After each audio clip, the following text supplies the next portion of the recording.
Alright guys, in today's video, I'm going to be discussing my 1935 Diamond Stars collection of Hank Greenberg. Definitely one of my favorite cards that I collect of Hank, and if you saw my most recent, I guess one of my most recent videos regarding my tabletop, you've seen them all, but I kind of want to show them in this format to kind of keep it consistent with my channel. So I have several to show. I just brought in two more, which I'll show at the end. So stay tuned. They are really, really nice looking cards.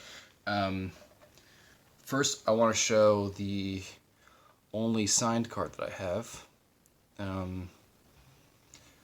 Not really deserving of a numerical card grade because it had been written on and then erased, and then put in a scrapbook and taken out. But the autograph is really nice, and these are pretty difficult to find. So really thankful to have that signed copy. I'm trying to figure out these stands. I got them recently, but trying to figure out like where's the best lighting. That's not quite it. That's a little better. And I'm going to go through my errors first. The error being, as many would know, the spelling of his last name is incorrect on the front, where I believe it's funny because on the back it's correct. So the backs feature mostly kind of like how to play baseball, and then a little bit about the player, some biographical information on the bottom. But the Diamond Stars were released between 34 and 36. A lot of variations in this set. A lot of errors, some variations. On the back, all of Hank's cards are issued in 35, but I believe in 36 they also had backs in that were in blue text. All of these are in green.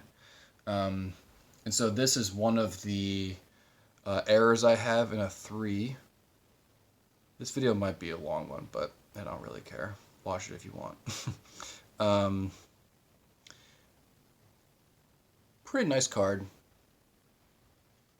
I'm going to put up ones that I think are really deserving of the spotlight, like this one. I think this card deserves a 6.5.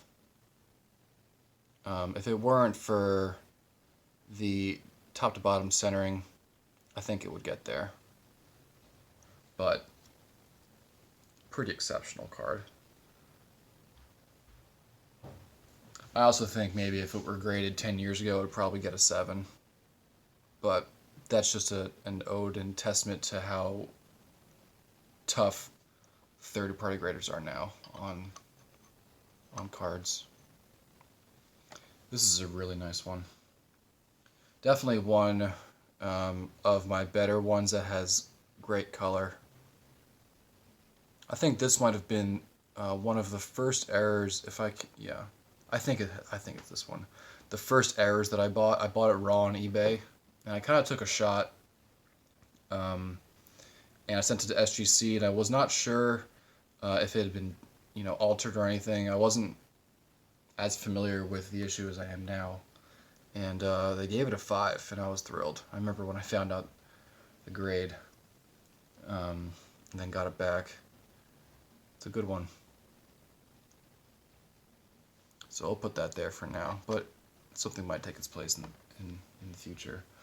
This one I got for a pretty good deal. It's only a 2, but I really like the centering on the card. It's not perfect, but as you can see, they all kind of have a tendency to shift to the left a little bit and maybe a little up from center. There is a, if I can catch it in the light here, there's a crease that kind of like, anyway, it kind of like runs down the center of the card, and then there's one on the right side which kind of breaks the paper a little bit. So nice for the grade. Only bought that for about $150. I don't think you can really go wrong with that price. The last error that I'll show for now, this is another 3. I think I bought this from Burgundy. I bought the first one from the National in 2019. So sometimes I think that like a card would be just better off in my collection and not in someone else's. And so I just pick it up for myself. That was the case with this one. So now getting into the corrected errors. This was the first really nice mid-grade one that I bought from the National in 2016. As you can see, his name has been corrected. So the errors are a bit more rare and definitely more desirable in terms of value when they sell. This one is interesting. It has definitely the widest borders of any one that I have, and probably the best centered. Although the color, as compared to some others, is not the best. But I really love the centering on this card. I think it's super sharp. Bought it raw, sent it in, got a 5.5. Was not really expecting the 5.5 at that time. I wasn't, as advanced in looking at and assessing the condition of vintage cards. This one probably has the best color of any one that I have. I bought this raw too. I think like the skin tone used here is like really pink and really nice. I mean, I haven't seen a better colored 35 Diamond Star, at least of Hank. So when I saw this, I could not pass it up. And I pretty much bought it for the price of a 3. Here is, yep, the most recent one I bought, aside from the ones I'll show in today's video. This was from Burgundy. This was bought raw. And the price of a 3, I kind of got him on this one. We weren't really sure about how they would handle that on the left border, I mean. And so we were conservatively thinking that it would grade a 3, but it could possibly get lower. And I'm not sure, what they kind of saw or thought that was. I didn't ask. I don't really care to know. But I just love the card. I think it has a lot of awesome attributes. The corners are great. The centering is really nice. The color is awesome. The back is super clean, of course. And it looks great in the SGC holder. Last corrected error that we'll see.